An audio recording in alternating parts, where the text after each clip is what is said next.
set opdraget til, det skal man ikke. Men jeg vil godt lige korrigere Brian lidt på, at han sagde, at det er en indkøbspolitik, der er indstillet af økonomiudvalget. Jeg er nødt til at præcisere, at det er et flertal af økonomiudvalget. Det er nemlig sådan, at Enhedslisten og Socialdemokraterne og SF er uenige i den indstilling, der ligger til byrådet i dag. Og det må vi jo så se, hvordan det kommer til at spænde af i byrådssalen.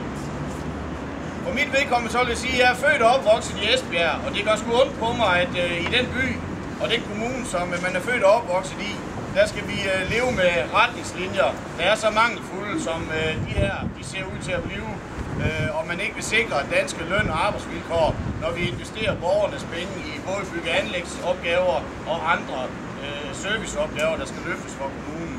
Så det gør ondt på mit hjerte, og jeg kan i hvert fald give jer mit ord på, at vi vil slås alt, hvad vi kan op i byrådssalen for at få omgjort den her beslutning. Men de spilleregler, der gælder der, hvor jeg er vokset op, dem kan jeg ikke bruge op i byrådssalen, så jeg må nok acceptere, at det bliver det demokratiske flertal, der kommer til at afgøre det. Men tak fordi I er her. Og så husk den sidste ting. Den her kamp, den er jo ikke slut i dag. Og det er vigtigt, at fagbevægelsen, de bliver ved med at stille sig frem og markere sig på det her, hver eneste gang vi når frem imod et valg. Det hjælper ikke at gøre det de sidste 3 uger før et valg. God kamp!